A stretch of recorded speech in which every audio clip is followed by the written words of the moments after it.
Hey, what's up? Welcome to the AV Club podcast. My guest today is Joel.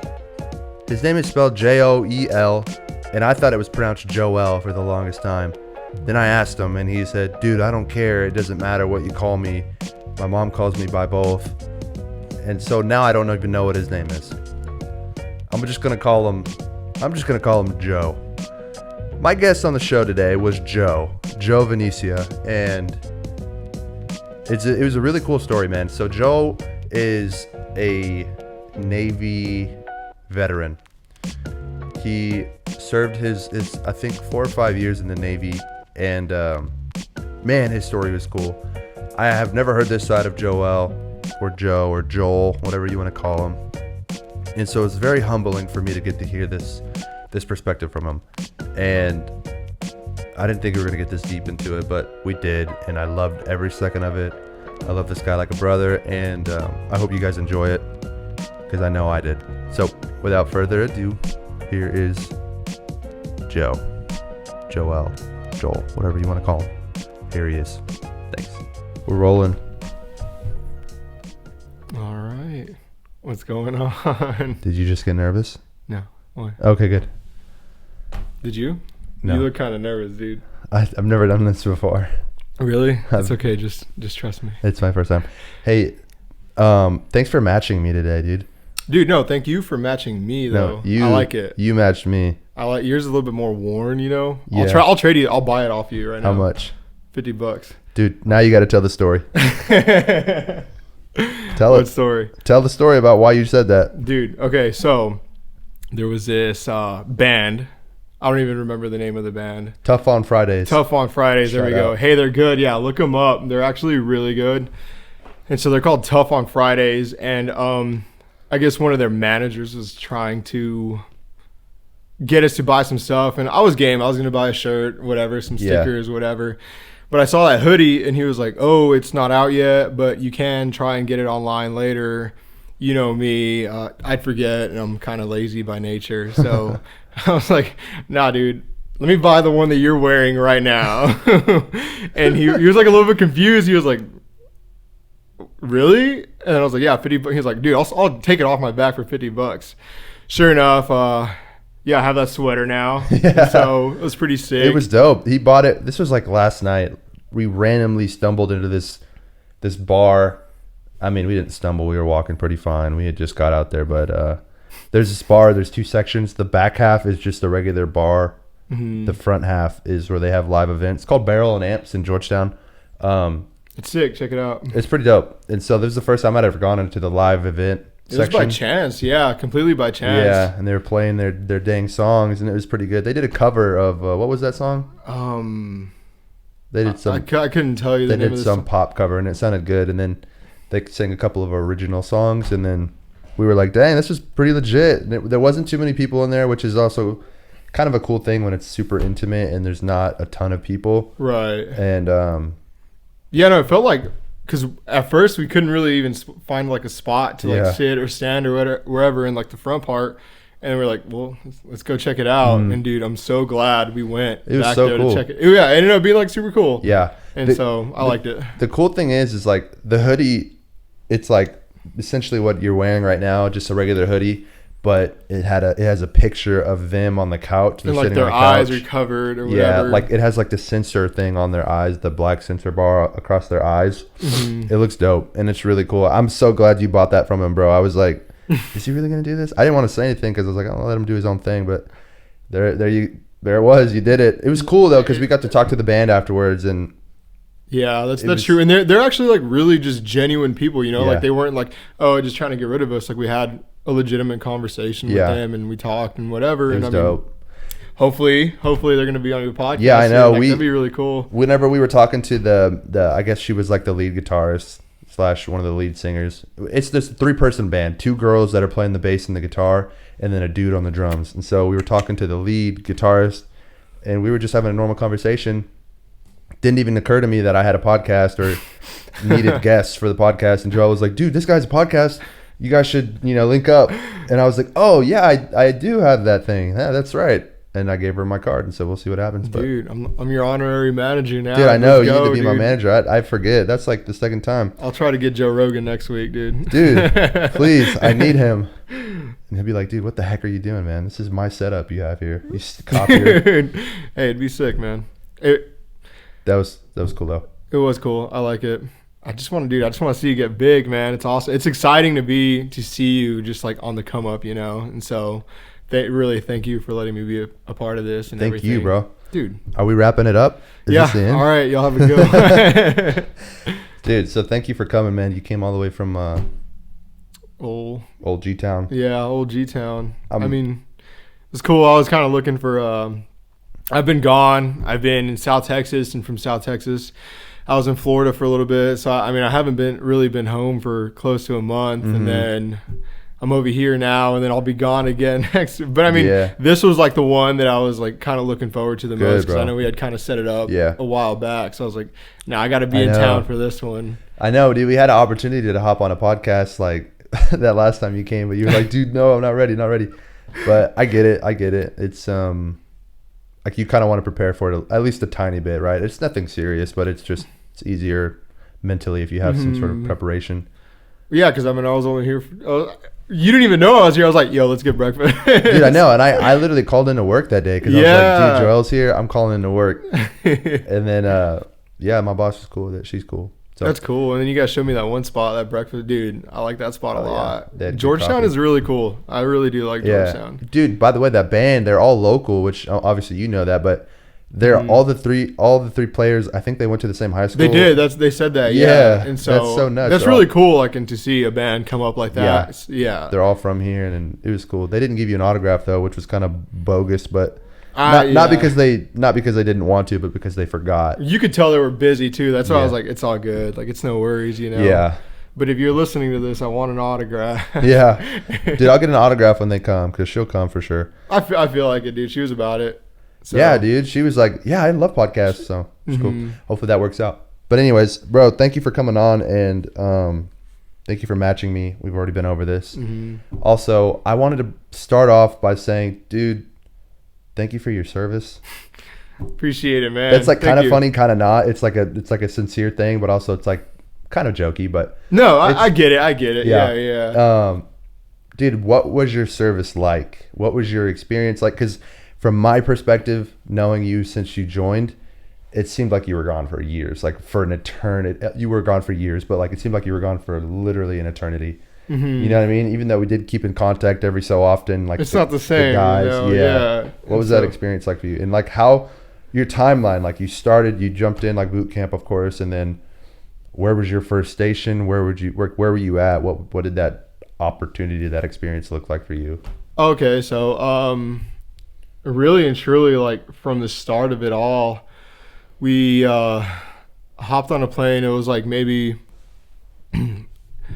15 other people and I, and we were all like, none of us knew what to expect, you know, so it's like we all kind of just stuck together, whatever. And then like two of those dudes ended up being like in the same like boot camp division with me, and so that was pretty cool. And we all kind of knew because like the I guess the jobs, like what we were going for at the time, we kind of knew each other from then and from training prior to leaving. That's cool. And so we were all kind of cool with it. And so we get to we fly and we get to O'Hare Airport, and it's Chicago? Like Chicago. Yeah. And so we get there and it's like maybe like midnight, 1 a.m, and we're waiting because like they charter you from like buses all the way to base, to like the boot camp base. And so I don't know what was up with the buses. I think there was just like too much snow or something on the ground. Dang. Well, I got there in January, so yeah, that's right. And so next thing you know, we don't get to boot camp till like 3-4 a.m. You know, and so they're not letting us like sleep or whatever. You know, they're like constantly like watching us and on like the van, on like not the van but the bus, and they're like, wake up, and you can start saying like, okay, cool. And then from like the moment it parks to like they like it parks and you're just like, oh, and then you see like all these like RDCs, and then like, so an RDC is like your drill sergeant. We just don't call it that. And so you just see them all just waiting outside, and it's like, ooh, shit's about to get real, Yeah. you know? And so you can feel like the energy on the bus. Like I'll never forget that because it's just like, all right, here we go, you know? Yeah. And so they come on, they're screaming and whatever. And so I'm more so just like over it because it's like I've been traveling forever, you know? So it's just like, okay, like I'll get up, you know? Yeah. And so they start going through it, and like they allow us like one phone call to like let people know, like, Right. hey, I made it here or whatever. Sounds And very prison-y. kind of, yeah. I mean, in a lot of ways, like not talking like bad about the military or anything, but a lot of Yeah. the things are similar to the way they handle things in prison, you know. Wow, Like, yeah. and so just more so, I guess, for like safety things, you know. Mm-hmm. And so we did that, and then like I called my mother, and then I called my father, and I just let them know, hey, talk to you in like a couple of months, you know. Yeah. And so that was cool. And then pretty much like you start, and it's called like P days, and it's all just processing days and whatnot. And so those are probably the worst because you feel like you're just from like 5 a.m. to like 6, 7, 8 o'clock at night. You're just like going through like processing. Jeez. They're asking you the same questions everywhere you go, like, and they give bet. you like all your shots and stuff like that. Like, Dang. dude, I had like we all get like at least like 10, 12 shots like when you're there. So your arms are sore and your butt's sore. You're just like, geez, dude. And then you start actually just like doing boot camp, and then for us, like we got kind of like pushed through. So I was only there for like 7 or 8 weeks, you know. Mm-hmm. We were there quick. Like my division was there quick. Why and is then that? we were just like, I guess like it's just called a push division. So I mean, certain jobs and whatnot that you have there, they kind of need you a little bit quicker, you know. Or right. Or your pipeline, like from beginning to end, like all the training is really long, so they just try to shorter. get you out of boot camp quicker, Right. so you can start learning. So know? did you learn what you were like day one? No, definitely not. And so after that I went to Great Lakes, Naval Station Great Lakes. So there's like 2 bases there, and so there's like the Recruit Training Command, which is like boot camp, and then like literally across the street it's like a normal base kind of, you know. Oh, it's right. like where you have like all your schools Yeah, and yeah. whatnot and all that. And then so yeah, that's where I was it was like Bud's prep. And so Dang, bro. it was cool. I mean, just like being around like those people, you know. Savages. Yeah, and so like I'm not gonna like obviously can't mention any like names, but like world class people, you know. Yeah. Like people that I'm just like you're just, you know, like have you ever been around somebody and like they're Yeah. you're just in awe, like, dude, you've done all that, like you've seen all, you know. Yeah. And so just like really, really, really cool people that I just had the pleasure of like being their friend, you know. Yeah. For a little bit. That's cool. And so Pretty humbling, I bet. it really is. You find out who you are Yeah. quickly.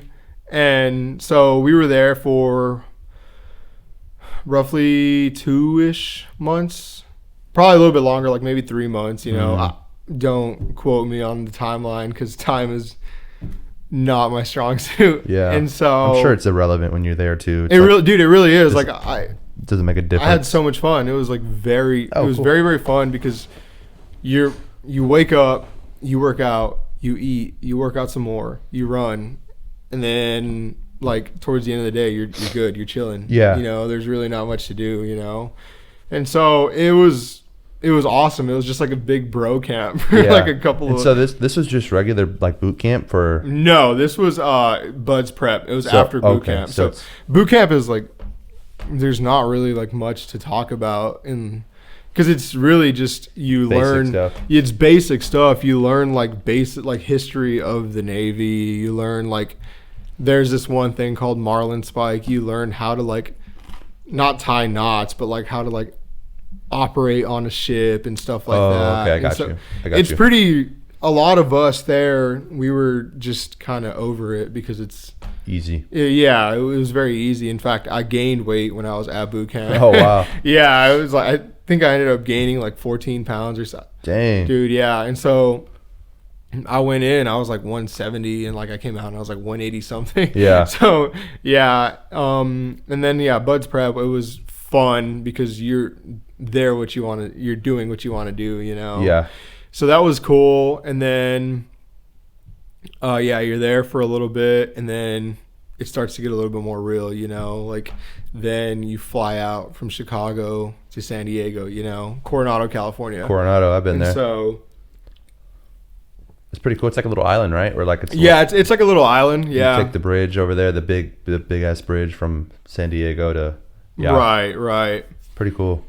And so I'm sure it's cooler when you're not getting your ass beat by the people, but no, yeah. But I mean, over there, again, like it was just really, really just the opportunity of a lifetime, you know? Yeah. Like you're working out and you're just alongside world-class people. Yeah. And you're obviously, like I was very young, you know, I was actually like one of the younger people in my class. yeah. And so it's just, it makes you almost, I feel like just being around them, it made me become a lot better of a person. Yeah. Because so many people there had just so much wisdom, you know? Right. Yeah. And so there was like top athletes of the world there, you know? And there was a couple Olympians there and whatever. What and were they like? What were they doing there? Like training with people, or they were like in? They chose a different path in life. You know? Wow! And so they like, hey, I'm done with the Olympics. I've been like, I think it's time for me to do something bigger than myself. Crazy. You know? Yeah. And so, like I said, like just being around. Yeah. And so and it's like. Just a whole bunch of winners, man. Just a whole bunch of winners. That's crazy. And so it's crazy because I can actually like, I've been around people like that, not very, often, but I have. And when you say a bunch of winners, you literally, I know exactly what you're talking about. It's like a feeling you get almost, from talking to them and being around them and like the energy that they. Exactly. It's weird. I don't like saying like the energy that they provide. But it's true. Like it really like you can feel the energy. You can feel, dude. Yeah, and like it's just like. You're very receptive to a lot of things, and it's just like if you're receptive to this, you yourself start to become and start to think like a winner. Even if you thought you were a winner, no, it's like now you are. You're like you're living it, dude, And so that was really, really cool.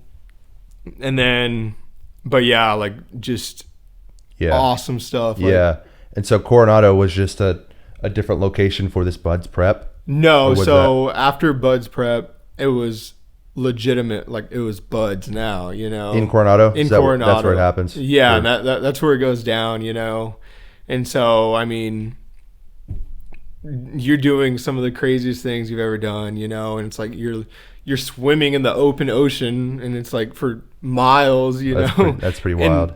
It sometimes I know I did, like I would just sit there and think like, damn, dude, like I'm really doing this, like I'm like. You're performing at your peak, and you're training you have trained for this so long, and so it's just like I'm really like at this level. It starts to set in, a little bit, but at the same time, things are going by so fast that it's hard to sit back and just like feel it, because it's just like boom, boom, boom, boom all the time. I remember some nights I would like, because you would prep for the next day, and like some nights I'd like literally fall asleep like sitting up, like because it was like my bed and like the wall was right here, so I'd like fall asleep like that, and then like my alarm for like 3:45 would go. I'm like, dude, like, oh gosh, like let's go, But and so you're not even in a mentality like woe is me. You're just like, all right, let's go, And so, I mean, without like getting into it too much, because it's still something that's like hard for me to like. I've accepted it, but it's just rough, And so I was just like, I just wasn't. I don't think I was at the level that I was supposed to be. To succeed, And so I ended up dropping. Like that's something I just got to take on the chin, And so. And there was a little bit other things too, but like long story short, black and white, I dropped, I wasn't at that level, And dude, like life is merciless. You're either good enough or you're not, And so in life in general, you know, it's not fair. That's the way it is, you know, and you can be there's people that I know that have worked 10, 15 years for something, you know, and they don't end up making it, you know. Yeah. And it's just like, dude, like, you can't help but feel bad for the guy. You can't help but at the end of the day, it's like, it wasn't meant to be, you know. It's life, you know. Life is just, it's a very cruel, but it is the best teacher. Right. So my perspective on that, seeing your preparation before you even left to boot camp, you were training really hard at that time. I remember that. And that's kind of whenever I was kind of into the workout scene at that point, like a little bit. Right. But you were going hard, and you had been going hard for a while. And of course, I don't think anybody knows what to expect. So like, how do you know what to train for if you don't know what you're going into? Exactly. And like, so the crazy thing is, bro, it's like you got all the way to this level that's like not a lot of people even see that level that you were at. And then although you didn't make it all the way through, it's like in everybody else's eyes, it's like, dude, you did something that probably most of the world will never experience. Right. And it's I don't even know how to describe it. It's like trying to win a gold medal, right? But you get like the silver or the bronze. Exactly. It's like, oh, that sucks, I didn't get the gold medal. That's like the winner's mentality. Right. But for everybody else, you're like, dude, you just won a bronze medal. Like you just did what so many other people couldn't do or accomplish. So and I get it though. It's like when you have a goal in mind or you want to accomplish something so bad and you're just right there and you don't. And like even to this day, like, and one of the reasons why I don't really open up like that part of like my story is just because it's like so many people, they do, like, I'm not saying you, but I'm just saying like, oh, but just be happy you made it that far. Dude, like, don't say that. Like, what the fuck? Like, no, dude. Like, no, that was not my objective. My objective was to make it. My objective was to succeed. You know, to win, not to be taught by life again. You know, right? That's I think where a lot of like my past almost immaturity started to arise because I was just angry with the world. You know, like I had a chip on my shoulder. You know, I wasn't right. Like, I'm not going to make any excuses, you know, like it was just, I think it was a maturity thing. And now I see it, you know, and it's just, I think it ate at me a lot because I wasn't ready to expect a loss like that. You know? I wasn't, and I just wasn't mature enough to handle a loss like that, you know, because after that, you know, I just, dude, I was like drinking a lot, you know. I was like, dude, I don't want to work out. Like, for what, you know? For what? There's no working out. Like, nah, and really, it just, and it took a long time. Like, and by a long time, I mean, like, maybe just like a year or two ago, you know. And then, like, even now, there's some things that I deal with, and it's just like, man, like, it still like arises to this day, you know. I just, that's wild. I feel like I'm in a lot better position as far as like mentally, to accept it more freely, you know. And so it's still like with that loss and everything, I wouldn't trade that experience for the world, dude. So you come at it with a very optimistic viewpoint, like.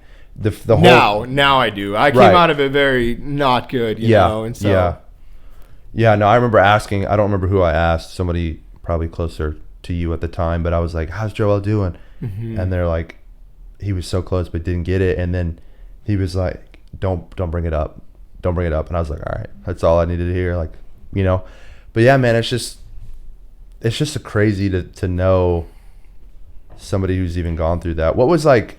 I mean, if you don't want to get into it, it's fine. But like, what were some of the things that you guys had to do? Like, I don't know what the BUDS process is. What does BUDS even stand for?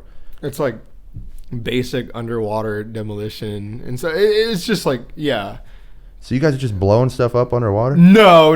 I mean, so like old school, like SEALs and whatnot. They did? That was straight up what they would do. Like they were called frogmen, you know. And so they would sometimes free dive and go plant explosives and just blow stuff up. But I mean, now it's obviously it's a lot deeper than that, you know? Yeah. And so, but yeah, It was we did a lot of things. I mean, it's a lot of mental things, you know, and like you play with logs, you play in the sand, you play in the water, you know, and I mean, without getting into it, it's cool stuff. Yeah. You know? Yeah.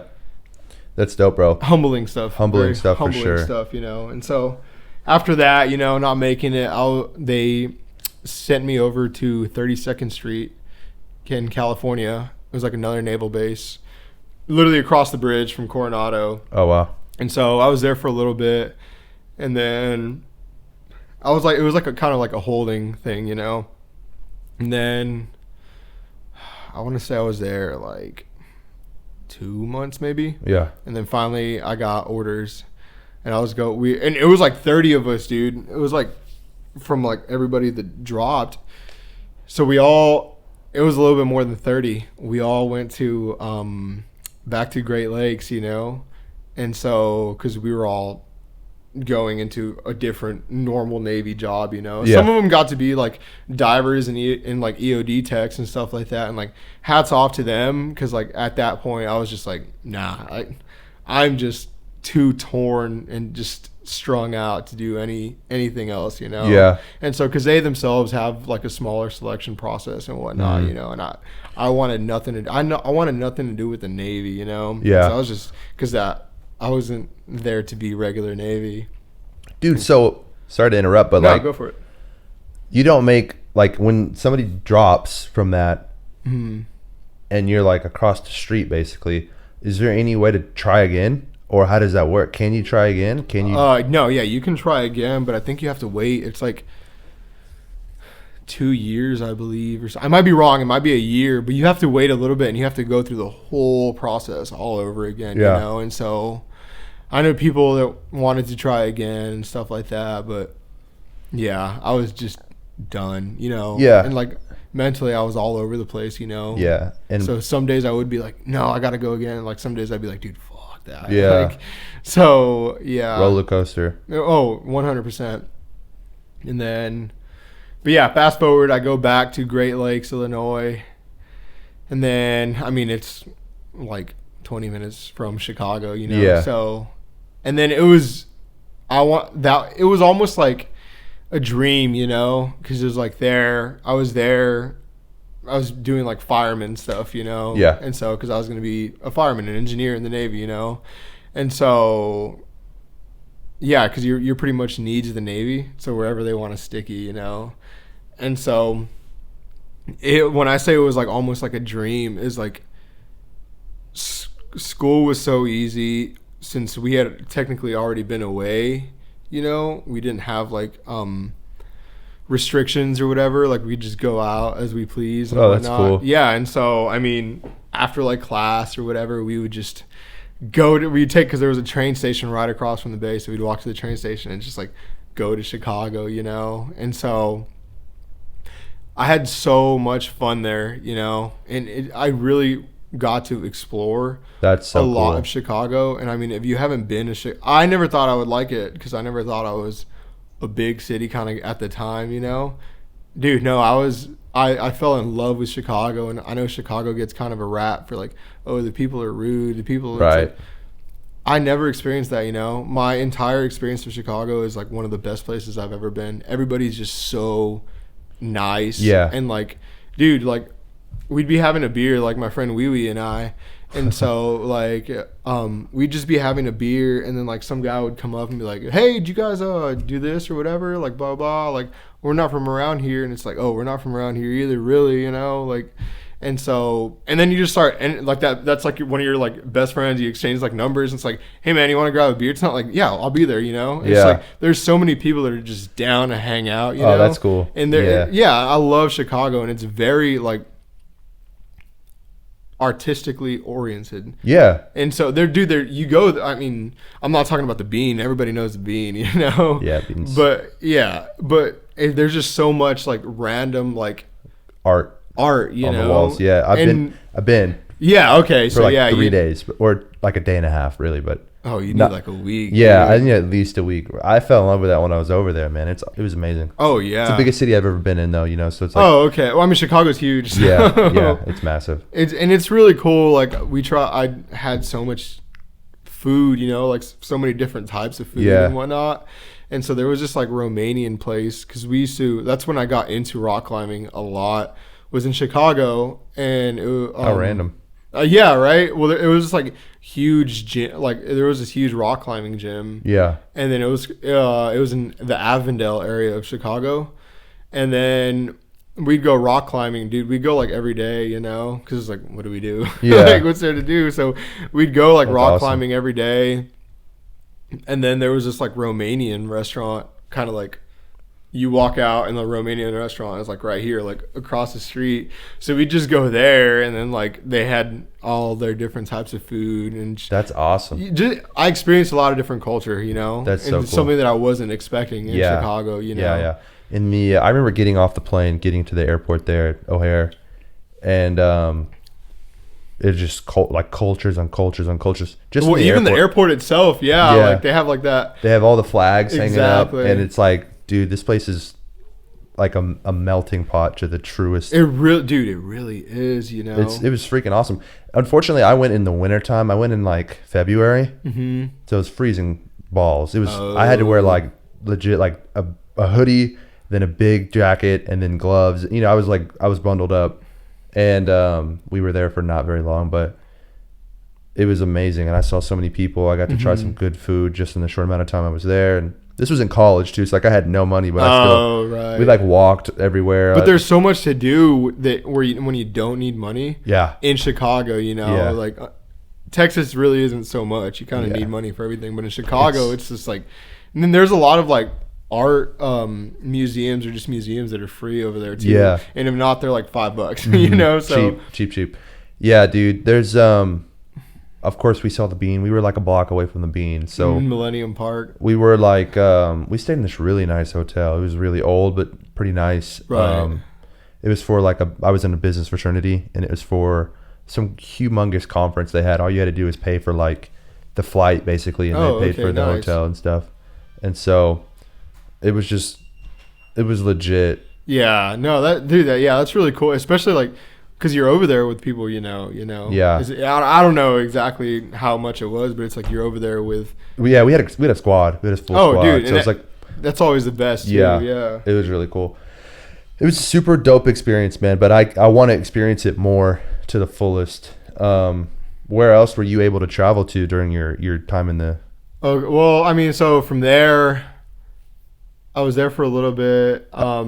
Over a year, under a year. Oh, under a year. Well, I was there. I got there during the summer, and so They say it's pretty popping during the summer, right? it really is. It's crazy during the summer, Yeah. and so but it's so cool. Like it's just like it's not hot at all, Oh, that's cool. And so, well, to them it's hot, but like obviously here in Texas, it's like, dude, this is perfect, Yeah.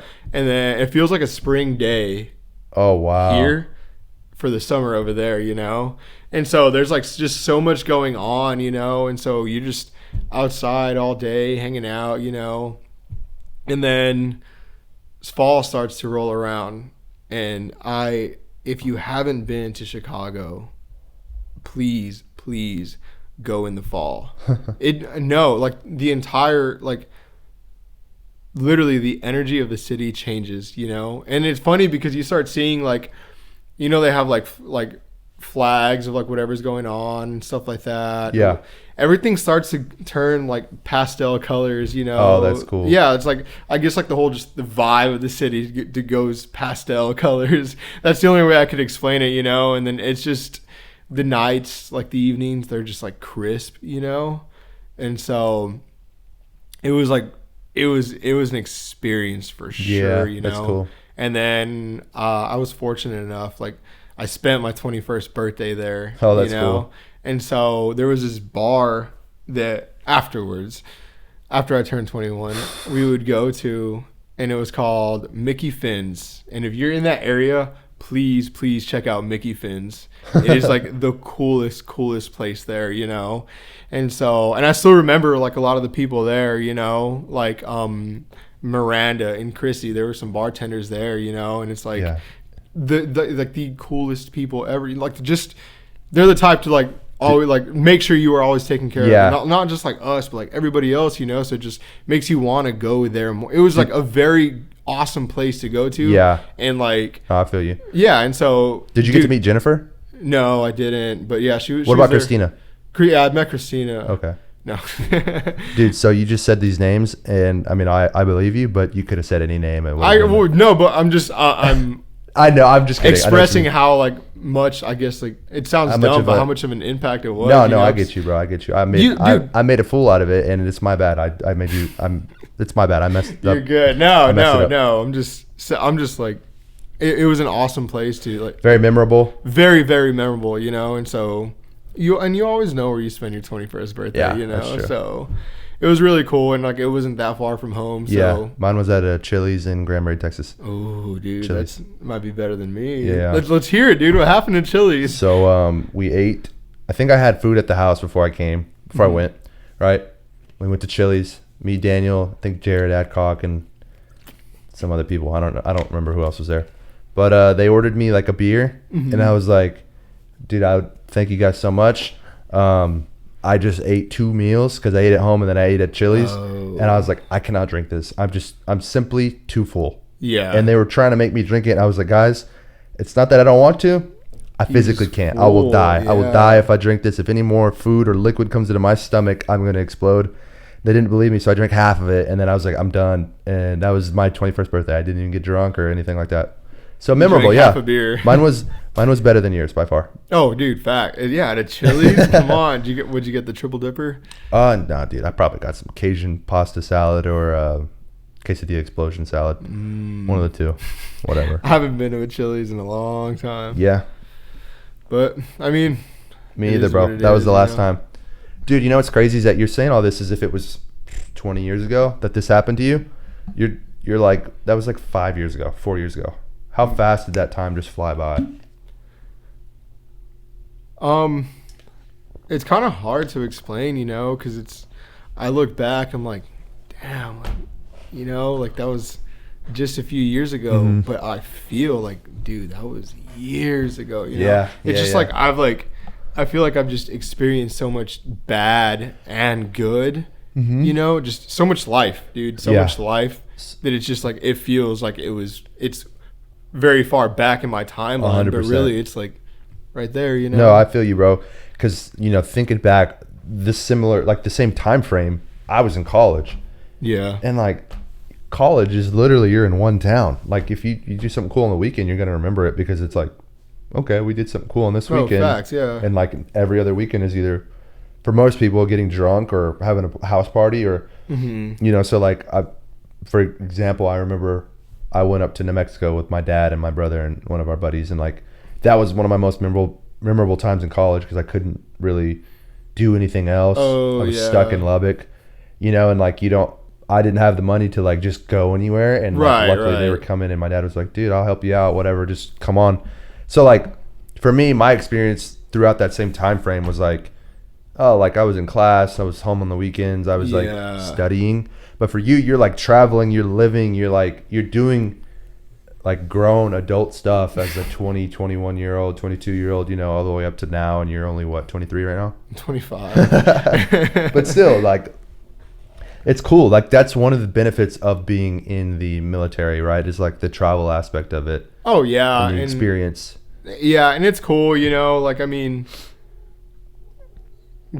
overall, like, I just, like, it's just an experience that it was, some moments were, like, very, very awesome, and some moments were just very not good. Like, Yeah. Things that I just would not, like, wish on the person that I liked the least in this world, And, Yeah. like there's a couple. I'm not gonna but like it's just like, dude, and it's a rough life sometimes, man. It really is, Yeah. But at the same time, it's just like, okay, but you got to look at the positives, Yeah, it'll and eat you up even now. You're at a good spot, it seems, to where you're able to genuinely like be very optimistic about your overall experience, even though it might not have been positive overall. you know?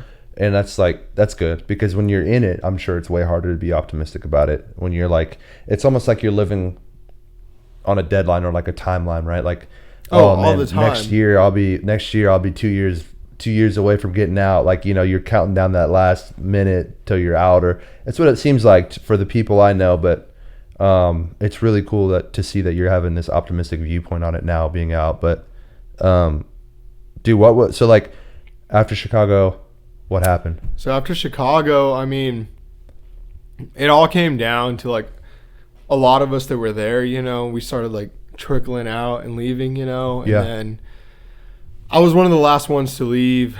And so, and then I was going by myself to this ship, you know. And so at first I was just kind of like, dude, like what's going on, you know? Like, I'm not scared, but I'm like, I don't know any of this, you know? And but it was cool. I had a friend that was going to a different ship, and we didn't find out till like that day. Like, we were going to the same base, you know? Oh. And so it was kind of cool because we flew down there together. We got there, and then like, so every ship is supposed to have like a guy on duty to go pick up like new people that come to the ship. If there's like a new person coming to the ship, you know? And so I guess like my ship, or like the ship that I was going to, forgot, or like the guy completely forgot, like, oh, yo, you got a sailor coming, you know? What an idiot. And so my friend, his, I guess, guy that does that for his ship was like, hey bro, just come with us, you know, we'll figure it out. And so he's like making calls, like he's like calling his friends or whatever, like, hey, do you know anybody, like, do you know who's on duty on this ship, you know, like trying to like work it out for me. And I'm just sitting there like, dude, I wish I could help in some way, but I don't know what's going. And so finally we get a hold of somebody, and he was like, yeah, just tell him to meet me at the gate or whatever. And so I didn't know, but like that guy that got us from the ship, and he was like my boss, you know? Oh, wow. And so originally it wasn't supposed to be like that, but that's how it worked out. And so he was like, what's up? And I'm just like, what's up? And he was like, I hope you're sleepy. And I'm like, I'm actually kind of tired or whatever. And he was like, cool, well, I'm going straight to sleep, so I'll wake you up. I was like, okay. And so the ship that I was on, it was going through like it's called a yards phase. So pretty much like they bring like a barge up and they park the barge next to it. And so it's like every couple of years or whatever, you go through like you're refreshing the ship, you know? And so the ship has to be manned 24/7. So you have like duty sections. So each day is like a different section, you know?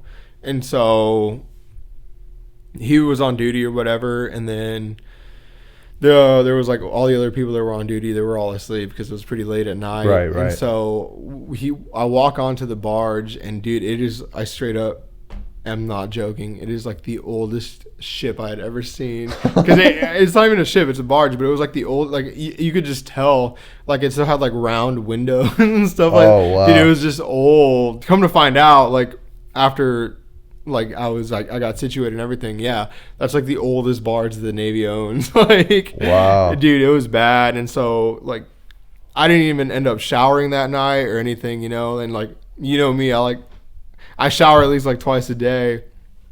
And so yeah, and like all my stuff didn't even fit in like the rack or whatever, because I was like, dude, I was just like moving my whole life from Chicago over here, you know. And so he was just like, dude, don't worry about it, like nobody cares right now.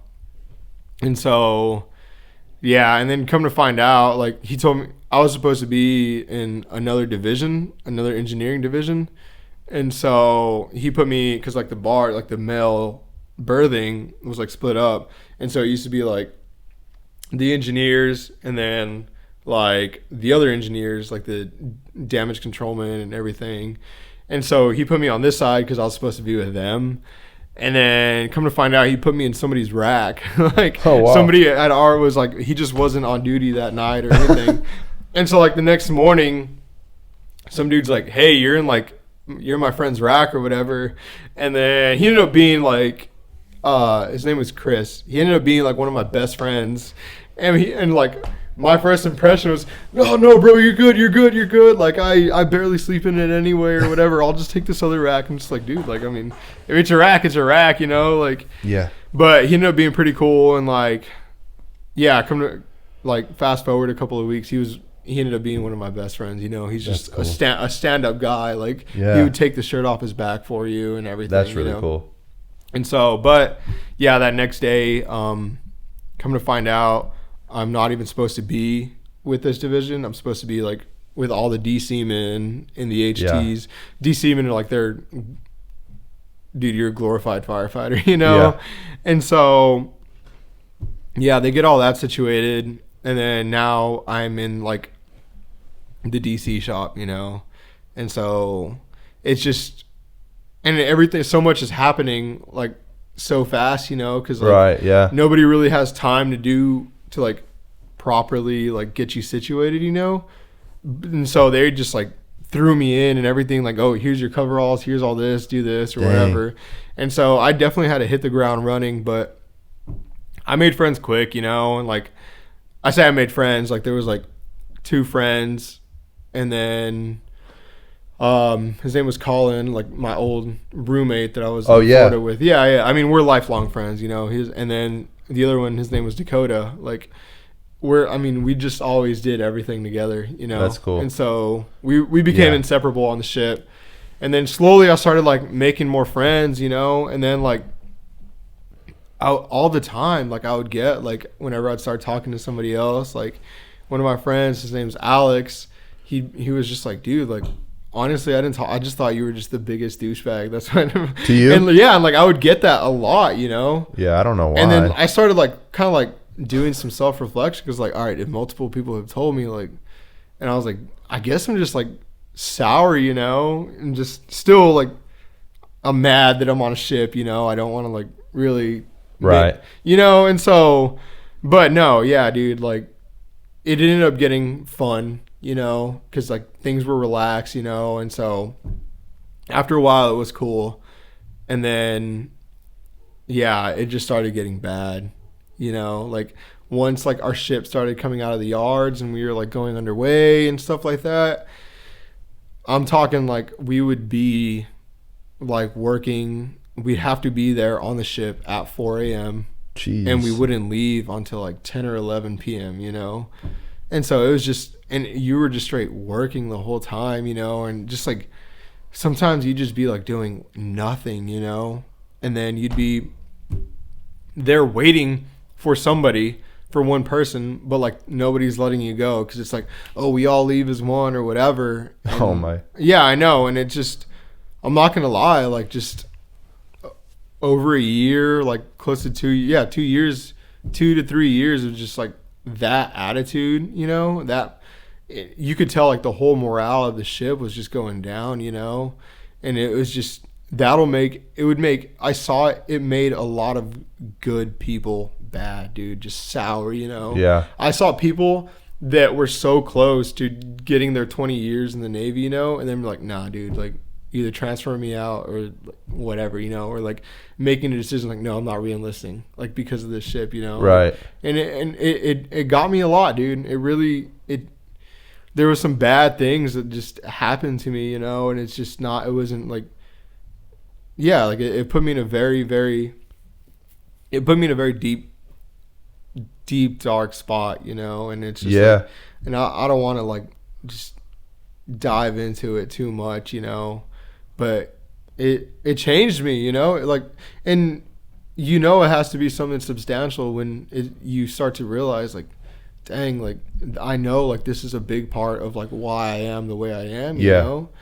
And so yeah, it turned me into like the worst person ever, I think, because I just, at that point when you have like such little freedom and you've just been grinding so much, you have no regards for anybody or anything anymore, you know. Like you lower yourself on like the scale of society because of like what you've become, you know. Like, and so it's just, Yeah, I was not in a good spot. I was not. Yeah, it was. There's just a lot to unpack right there. Yeah, and too much for today, you know, to like just completely get into it. And I don't want to get into a lot of it either because it's something that I'm still just battling. Oh yeah, not really battling, but not comfortable. Just Yeah. letting people, you know, only Well, it's like just me and you here. yeah, yeah, me, you, and you. Me, you, and you. No, I get it though, bro. I get it. And the only thing, so the first thing to come to my mind whenever I hear you say that, I've never been isolated like that. I've never been, forced to work for that long of a time. But the only thing I can compare it to, somebody's mowing the grass. That's perfect. They're gonna be in the video. The only thing I can compare it to is when I started running, like long distance, and so like. This is the only thing I have to compare it to because this is what I thought of when you were saying this stuff. So it's like when you're running these miles and it gets from like 5 to 6 to 8 to 10, 12 and up, you're running for so long. For my experience, I was like, dude, this is miserable. I don't want to be here right now. Like, because you're starting to like, your mind is taking over everything, right? And for some reason, it's just a natural instinct for like your mind to just go straight to the negatives in those situations. It's like it's so hard for your mind, your first thought to just be like, oh man, I'm so glad I'm running. I'm so glad I'm beating my body up and like putting it through this damage. It's like the first thing you do in those isolated moments where you with your thoughts is go to the negatives. At least that's my experience. And so, and it's like I can't even compare that, honestly. It's not even the same thing. But and I mean you do, I guess. I don't know. At the time, I guess I had enough fortitude to try and find ways of coping and whatnot. And so, I mean, I read so much philosophy. I started like all my books that I have. I mean, 96% of them are philosophy and psychology. Yeah. 'Cause I was just trying to like just claw myself out of just like the situation that I was in, and like I felt like it was only getting deeper and darker, and so, and like I mean, I even like took up like running like a lot, and so I ended up like at my peak I ran like a 50-mile ultra marathon. I was gonna ask you about that. Yeah. I mean, but it was all fueled by just pain, Yeah. And so, and I feel like it's just pain is it'll only get you so far, and so, and it's not always a good fuel because you're dwelling on it, Right. It's almost like, I don't know. And the whole time I still remember, like whenever I was running, I was just dwelling on all these things, like just trying to think it through, But dude, really and truly, I mean, that 50 miler, it was an awesome experience, and I mean, we can get into that after, but like it was almost like a last ditch effort, Yeah. And so, and like things started getting bad, and I almost didn't make it out, Yeah. That's as far as I'm gonna get into it, but like, yeah, bro, it was rough. I can see that, and it's just it's a weird thing to me that like that's what the patriots of our country have to go through, because it's not just you. Like you're a prime like anecdotal example. You've experienced it, but like it seems to be a common theme in everybody, or most people I hear talk about it, right? Like at least until they get to the rankings to where they're able to do whatever and go to sleep whenever, and and I mean it's sad, dude, straight up. It's just sad, like, and there's a lot of people that like I know, like I knew him personally, and like I mean his name's Brandon. I don't know if you've heard of him. And so this dude, I mean, rest in peace, dude, but like I mean, and I still feel so just I guess the frustration I feel, it's a lot to it, man. There's a ton to it. That's yeah, man. So even like, so I was recently in Hawaii, And you know, you could be in the most beautiful place on earth, right? Like Hawaii is one of the top places people, you know, travel to.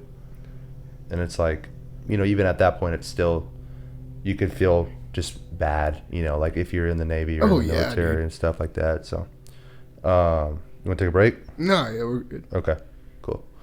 We'll change topics, bro. We'll go to running.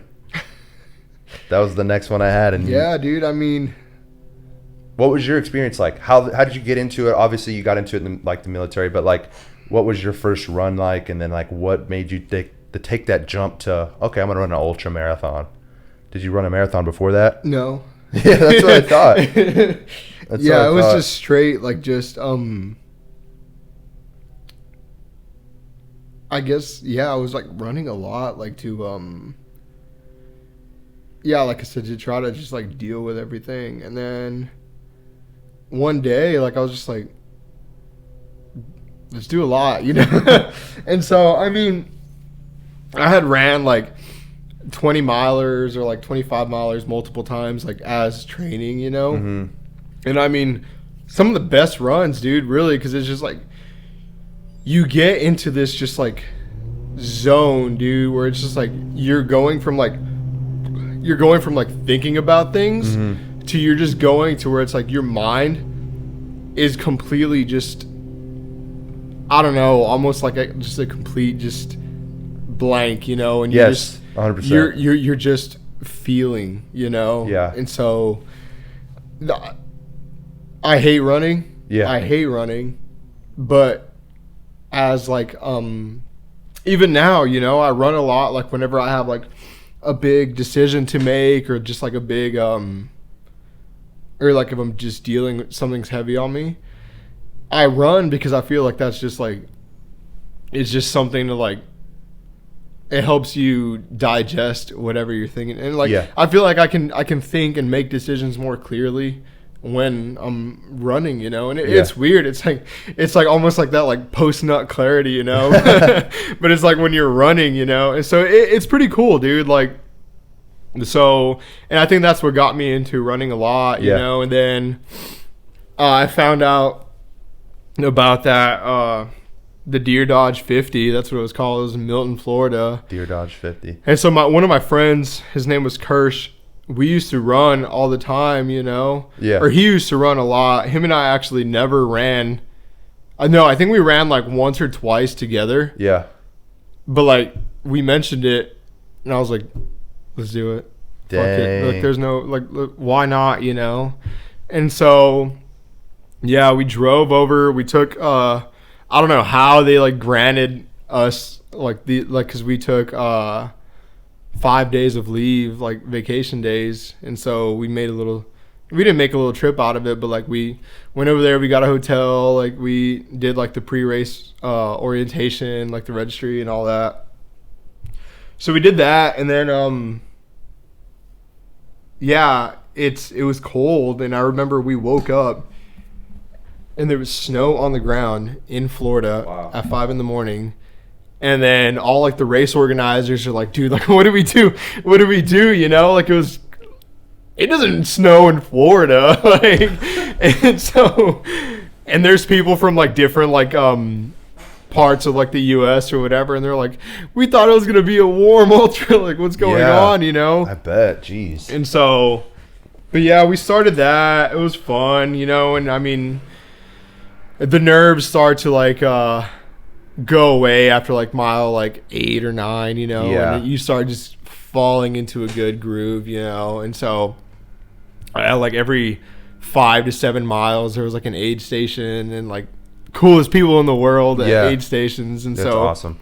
And they really kept your motivation going, you know. And so yeah, it got long, dude. I remember my neck started getting sore just from like the looking down, you know, and just looking, because I mean it was very, very rough terrain, you know, and so you're looking down for like roots or like tree stumps or anything, you know. And so I remember like my head, I was just like trying to run like that because my neck was so sore, you know. Dang, that's wild, dude. It was crazy, but I mean, I didn't really start, I guess, like breaking down until like probably mile 37, you know? Wow. And then it was all grit from there. Yeah, my training only took me so far, and then it was just straight grit, dude. I was hurting, but I was like, dude, you know, Gotta do we it. can't not finish, you know? Yeah. Like, and Man. so it was, and then finally, like, you just start like, you're not even thinking about it anymore. You just start seeing, like, at this aid station, it's like, oh, mile 45, you know? And then, like, the aid stations start getting, like, a lot, like, closer because it starts being like a medical thing, you know, because people will start like getting hurt or like falling out and stuff. Yeah. And so, and yeah, they check on you or whatever, and then like there's like a doctor at like certain ones and stuff. Yeah. And so I remember last aid station was like it was like mile 47 or 48, you know. Yeah.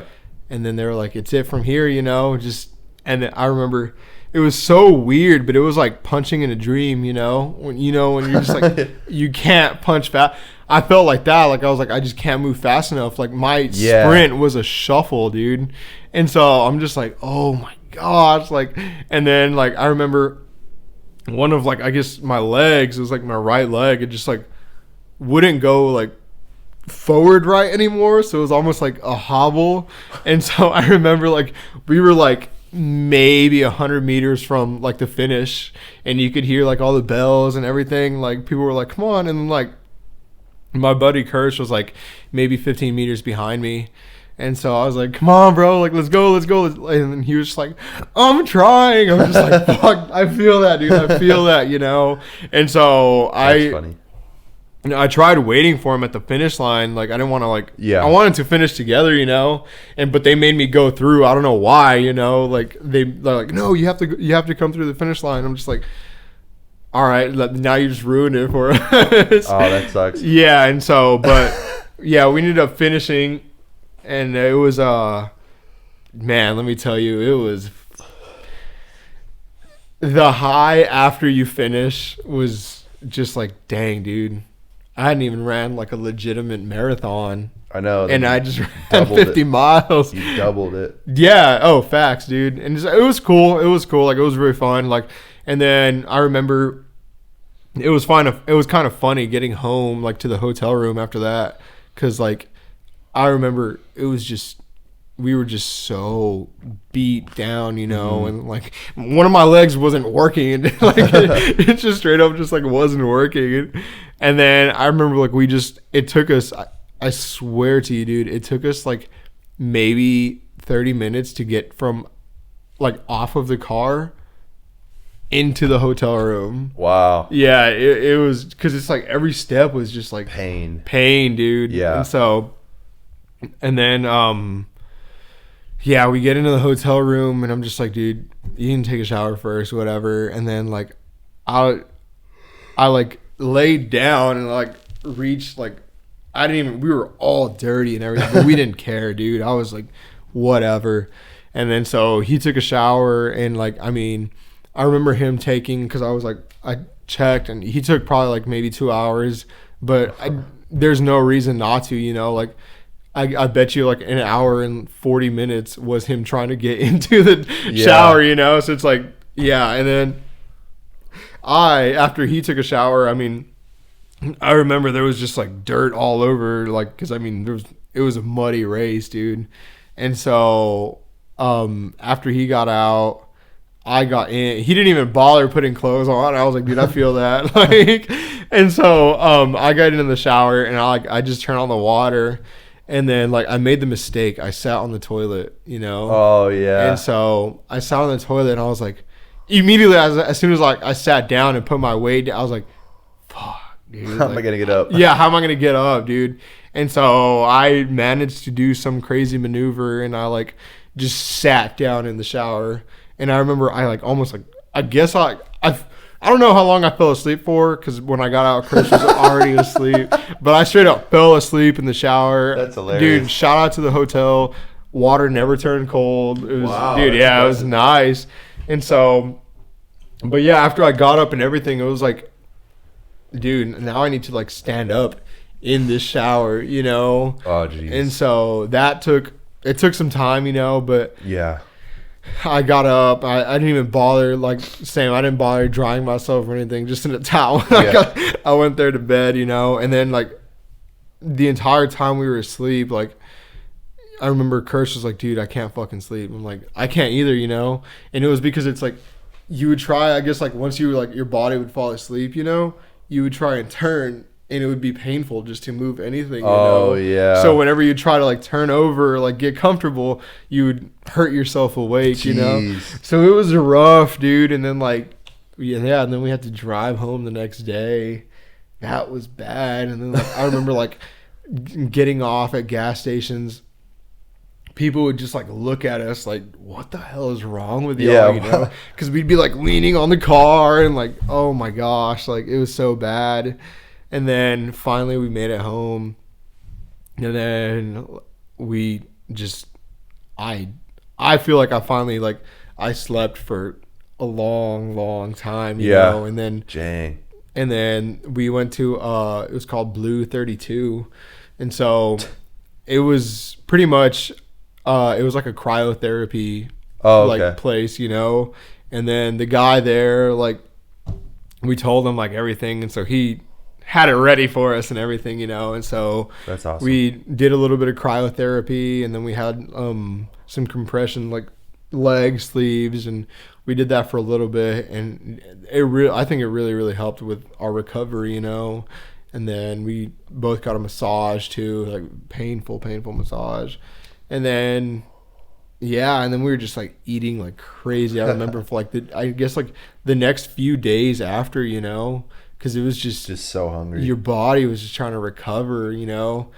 It was rough. Dude. Yeah, dude. Imagine, like, so your body's, like, at that point, obviously, you hit a certain amount of mileage when you're running, you have to eat, or else your body's, like, it's just going to start, like, eating itself because you need, dude, no, you need 100%. that fuel. Yeah. And so when you get up to, like, the 15, 16 miles, like, even if it's just 15, 16, 17 and up, like, you got to have some sort of energy source for your body, or else you start to feel it, like, drastically. Oh, dude, yeah. And so, and you guys are 50. Like, the most I've done is 20, and, like, 20 was rough for me. Like, I was done. I was dead. My legs hurt. Like, my body was sore. Everything, dude. Everything you just described was me after 20, but, like, 30 miles less than what you did. Jeez, dude. And I mean, I ran some distances after that and whatever. Like, nothing like a 50 or anything. Yeah. But it was an experience for sure, you know. That's and dope. Like I said, a lot of it just goes back to just dealing with a lot of things, you know. And so it was fun, dude. It was very fun. That's really cool. That's a cool story too, because how many people can say they've ran 50 miles? True. Not me. I've ran 20. I've barely ran 20. 20's tough. I mean, like, in my opinion, anything over, like, 15 is tough. 15's tough too, but, like, if you're trained for it, you'll be fine. But there's a cool trail in Austin. It's like Ladybird Lake. Yeah. You were telling me about that. Big circle, like a oval, I guess you could say. Okay. Around the lake, so it's like one full lap is 10 miles. Oh wow. So okay. we used to run that, and then, like, that'd be like the finisher for us. So we'd start at the very front of the trail, but we'd go through the city. We'd run 10 miles through the city, and then we'd finish with, like, a 10 mile, or we'd run 6 miles through the city or whatever, and then finish with that 10. But it's pretty cool. There's a lot of cool places to run in Austin. Except for, like, there's a couple spots where it's like there's a couple, like, homeless people kind of camp out. Oh. So you got to kind of dodge them and, you know, dodge, like, the poop on the ground and all this stuff. But, dude, have you ever seen a human dump on the ground? Like feces? Like human poop. Oh, facts, dude. Yeah. You have? I've done it before. Really? Yeah. Okay. Well, my first time was the other day. You did it? No, the first time seeing it. I've done it many times, but I'm just kidding. The first time I've ever seen it was the other day in Austin. We were on 6th Street, which is where you want to go tonight. So we were on 6th.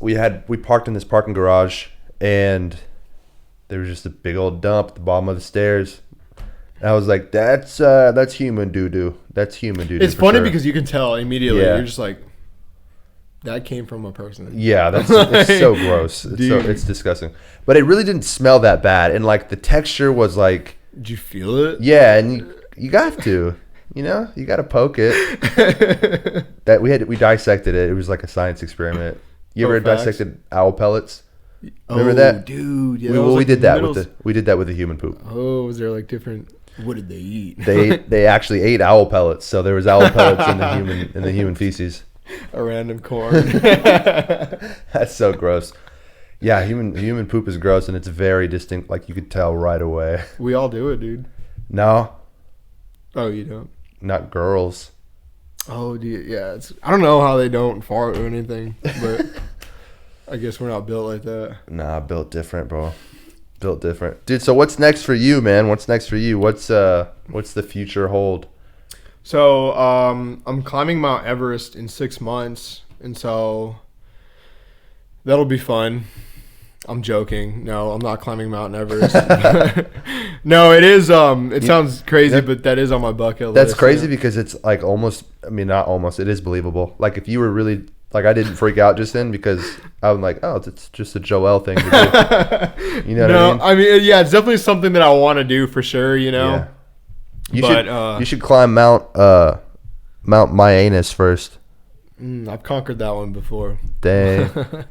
No, but yeah, what's next for me really is like, so right now, I mean, I'm in school finally, and so school's fun. It's weirdly fun, but at the same time, it's just like boring.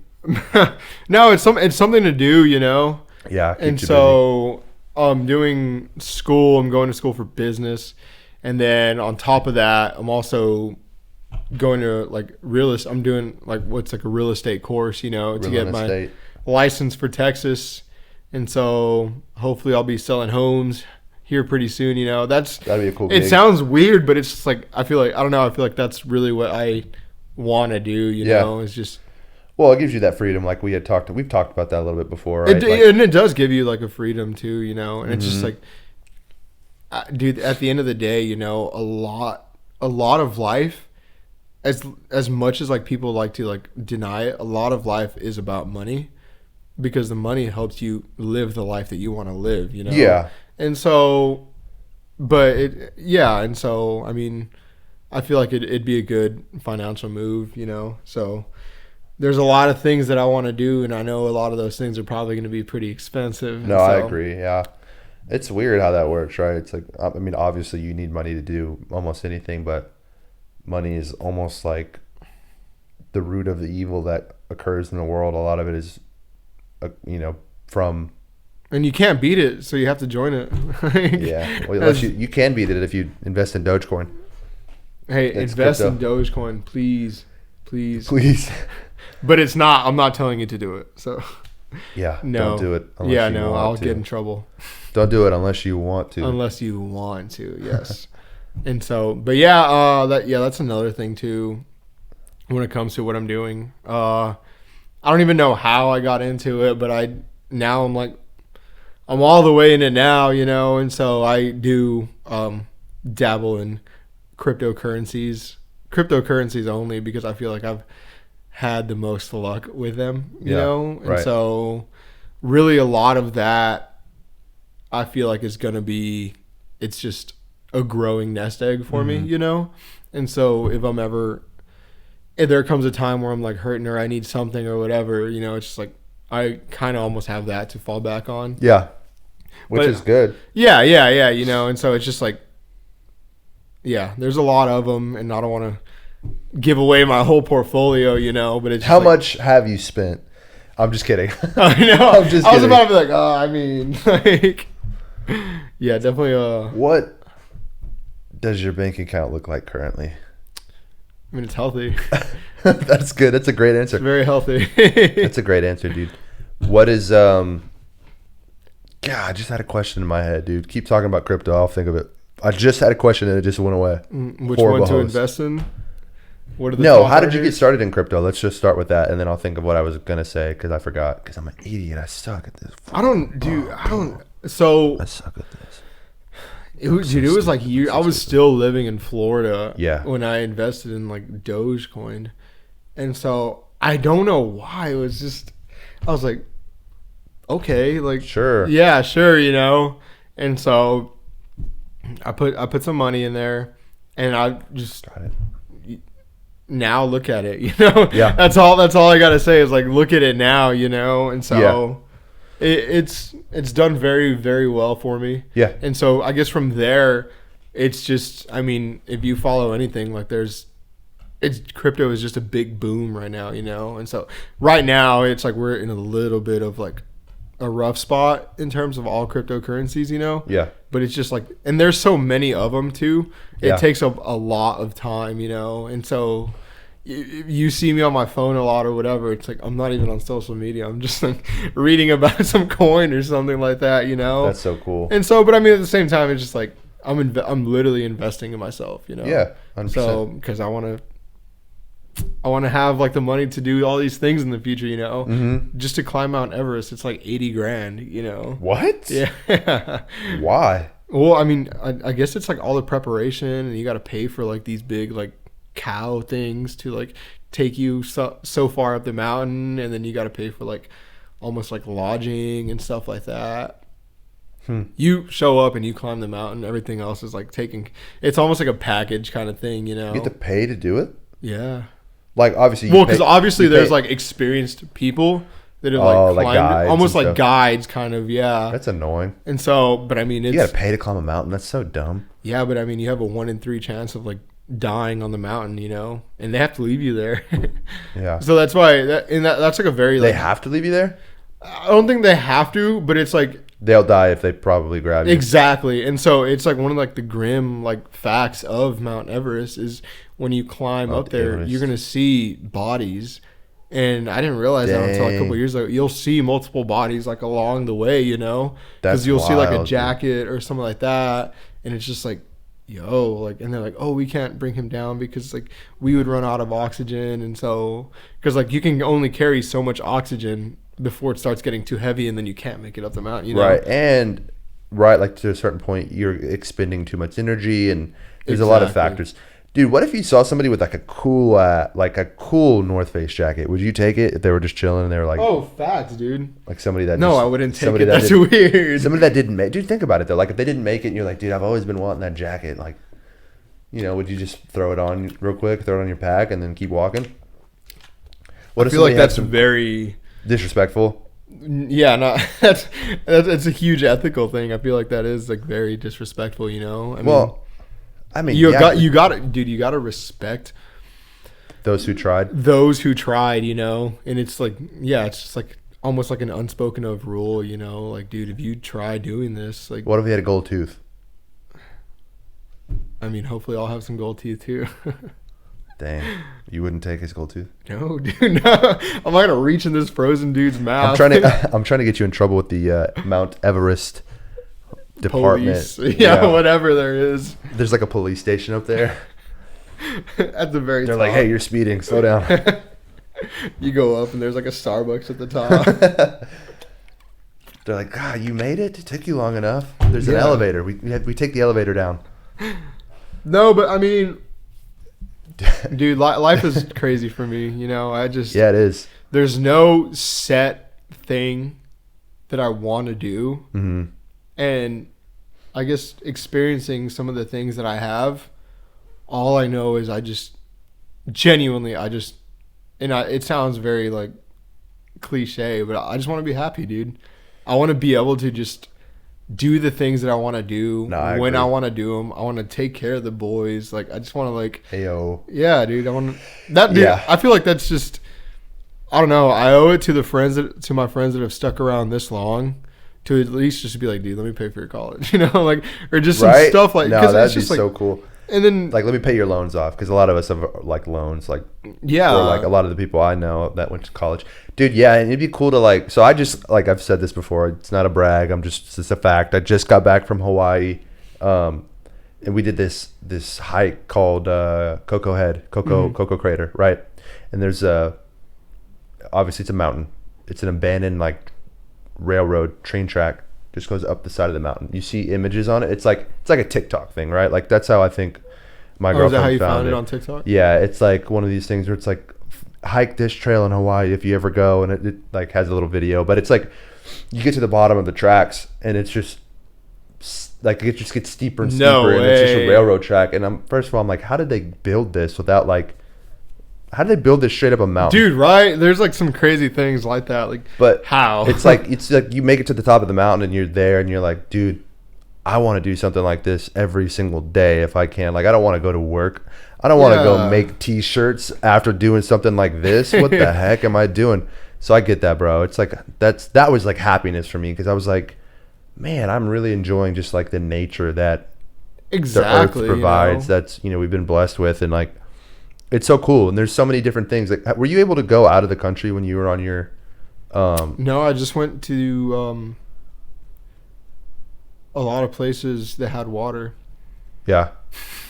I was in the middle of the ocean half the time, most of the time. So, yeah. And it's just like, in a lot of the times you'd see land, you're like, I don't even know what that is. Yeah. So like, I don't even know. Seth is out there. Shout out to Seth. Mm-hmm. I didn't get to link up with him because he had buddies coming into town at the same time, but like he's out on Oahu right now. Mm-hmm.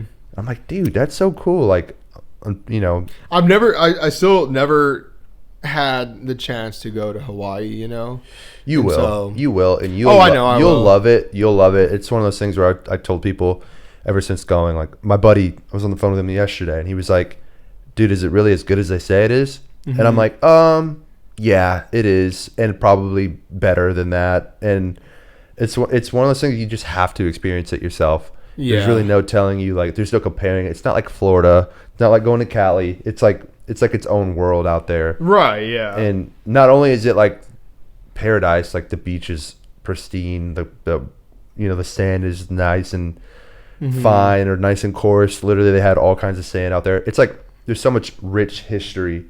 Right, yeah. That's like I can imagine the culture, and I mean even Pearl Harbor, like even though it's like kind of like a memorial and like a lot of bad happened there, it brought a lot of good. Also, like with just America and how they're the king of war.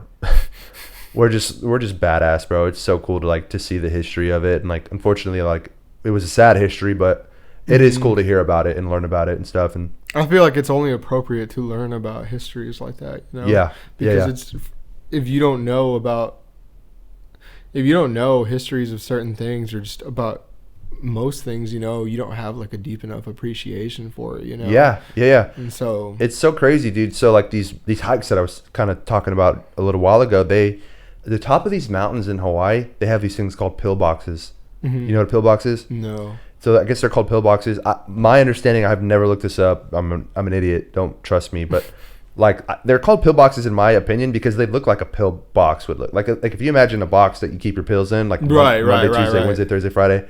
Like how they're small and they're like squared or rectangular. Yeah. It's like that. So they're like concrete barriers at the top of these mountains that have a little like probably like 2 foot tall by like probably like 5 foot, right? Where you just look out of the concrete. Oh yeah. They're lookouts. They're literally just lookouts.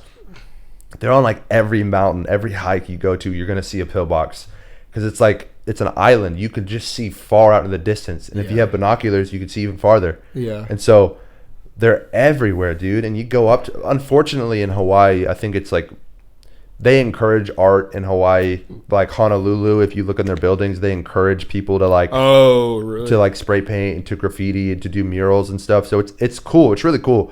But unfortunately, like these pillboxes are tagged up, like with just a bunch of like. So it doesn't look that good.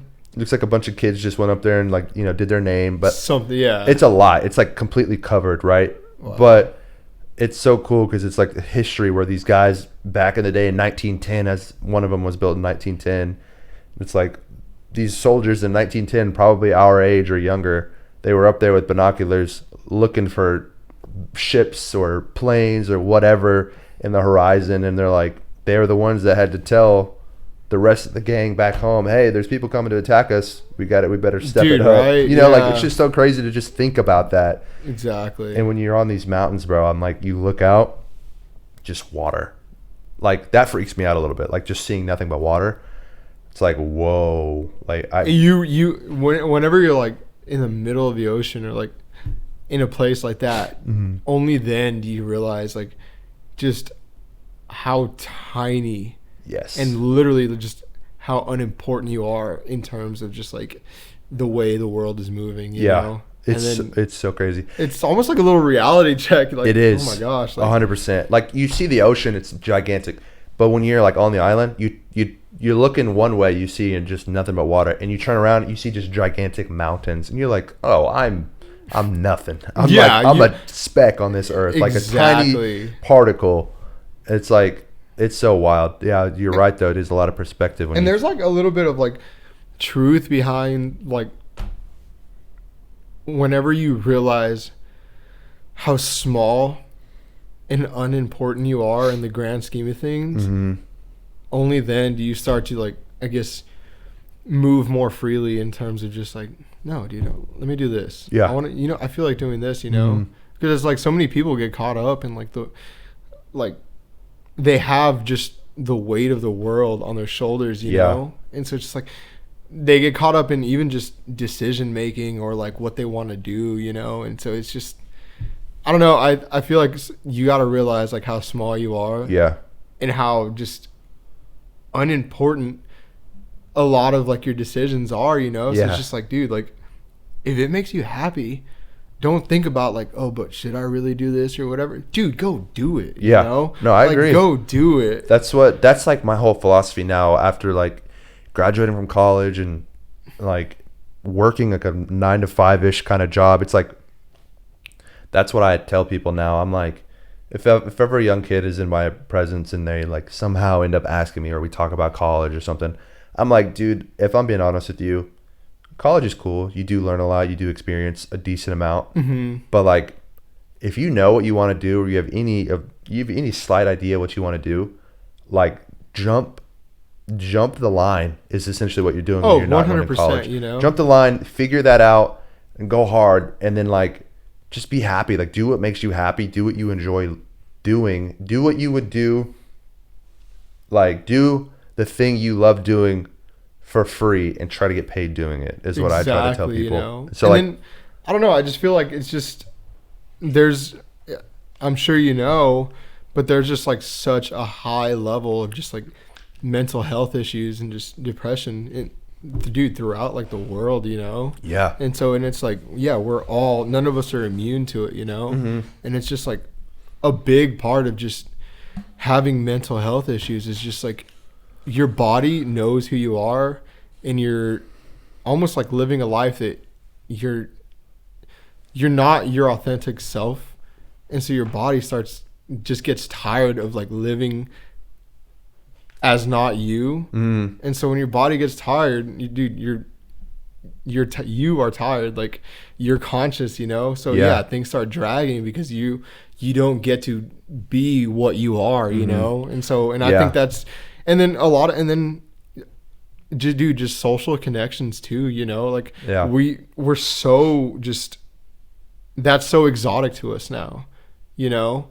And I know like, it's bad for everybody's mental health to be, and we're the most socially isolated people, like the most socially isolated beings there is, you know? Right. Like, and it's just, it's sad, dude, because it's like, if I ever have kids, I don't want my kids growing up like this, dude. Like, I want my kids to be happy, you know? I want them to be making connections, you know? I want them to be who they are, you know? And I want them to do what they want to do. I don't want them to be stuck doing something that they don't want to do, you know? Like, and so that's honestly like, so the island life isn't my life. Like I don't think I could do that. I'd rather be like able to drive across the state line and hit another state. I think I'm just more comfortable with that. And I like that better. Like being able to go to New York, right, and then drive to anywhere else that's close. Oh, facts, right? Dude. And then, because like when you're on an island, you obviously can't do that. It's like at least a 5-hour plane ride to California, and then if you wanted to go somewhere else, it's like you got to go from there. So you're kind of like stuck, right? You're literally stuck. But I mean, that's kind of an appeal to living on an island, right? It's like you kind of, if you're growing up on an island, like you're like, dude, just go free, kind of just be yourself. Like it's it's okay. I don't know. That's at least the idea I have if I was ever to like raise any sort of children on an island. Be like, dude, go to the beach, go do this, go do that. Like, just be free, because like we're here. Like, look how small. Like, we're out in the middle of nowhere. Like, what else are we gonna do? Just do whatever you want. Exactly. It's like, I don't know, but I don't even know if that made sense, honestly. But no, I get what you're saying. Yeah, it's like it's easier to be free on an island. yeah, Yeah. but there's a lot of. I think they said Hawaii has like the third largest skyline in America, or it's about to be the third. It's like New York, I think, Miami maybe, and then I'm probably totally wrong, but I think it's the third. LA or something like that. New York, one of the big skylines. But there's a ton of skyscrapers over there, and they're building like 11 more as we speak, or they're about to be building 11 more. Oh, really? It's dope. It's cool because a lot of them are condos.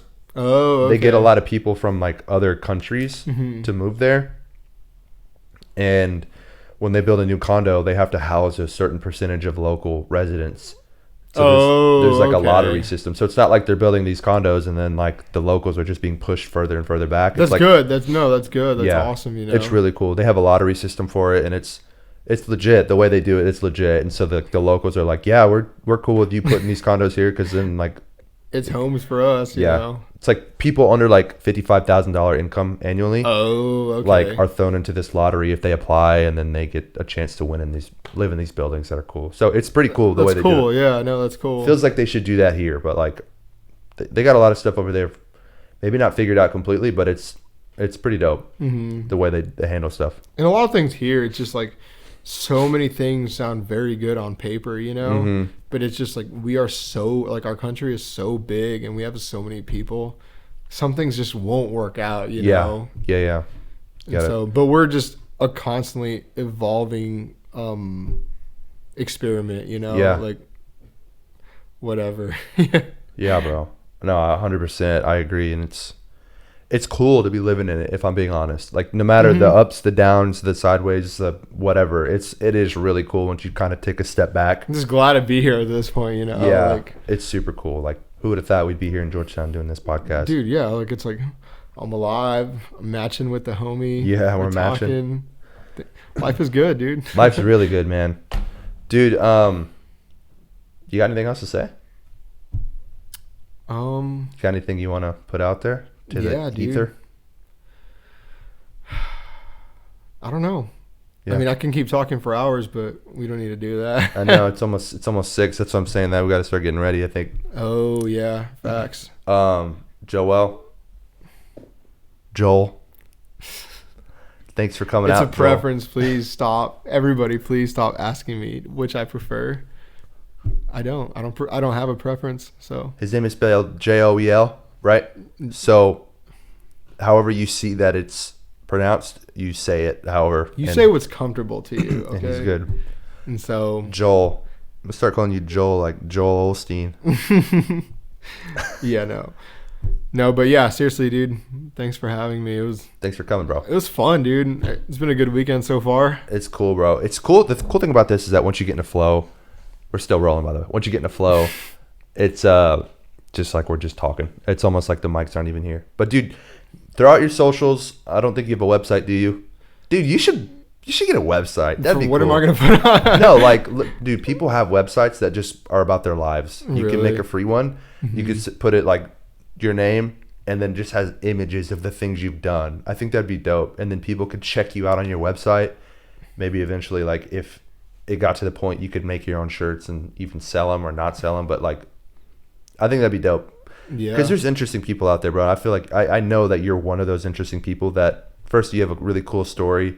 And second, you're just the kind of guy that'll do an ultra marathon on a random weekend that you decide, like, oh yeah, let's do it. You'll climb Mount Everest. You'll do this random stuff. And I think the reason I have a platform like this now, it's not a big platform, but it is a platform, is to like let people like my cousins hear your story. Right. Because I've heard your story and I think it's dope. And so I'm like, dude, more people need to listen to you, because maybe they'll be like, you know what? I do need to just strive to be happy instead of strive to earn a paycheck week to week and wither away in a 9 to 5 little cubicle, which not always bad, but you got to live. And, you know, like people like you kind of show a lot of people the other side of the spectrum. Like, and and I think I'm a living example of like, dude, it gets better. Yeah. You know, like, dude, whatever you're going through, whatever's heavy on you, dude, like there is light at the end of the tunnel, you know, and it's just like, I always like to say I'm an open book, you know, but there's parts of me I'll never talk about, you know, but if we do get close, you know, I want to be close with people, you know, because it's like when you're close with somebody and you get to like be vulnerable, they get to be vulnerable back with you. Right. And it's just like, it makes things better for a lot of people. It's just not even like the getting things off your chest, but just like the being able to just say things out loud to people. I feel like that helps people a lot. And like 100%. I would agree with that. Oh, and 100%. I'm here, like, dude, if anybody wants to talk, you know, and just, I like to talk to people, you know, and I like to get to know. You're good at anybody. Yeah. Thank you. You're good at it too. Thanks, bro. Yeah. I mean, I'm really only heavy on Instagram. It's Joel Venecia. Yeah. Follow me. I want to hear about you. Tell me what's heavy on your chest. That's like the biggest thing, you know? And so, yeah, I'm here to talk to anybody, especially I know there's a lot of veterans out there that try to keep things to themselves and it never works out. So, yeah, especially if you're a veteran and you need to talk, dude, please do. Dude, please do. I'm here. Well, Joel, thank you so much, bro, for coming, taking the time out of your schedule. Thank you for sharing that, dude, because that's important. That really is important. And thank you for your service, bro. Legit. Not a joke this time. 100% serious. Thank you for your service. Appreciate it, dude. Yeah, bro. I appreciate you, man. Yeah, dude. All right. Bye, everybody.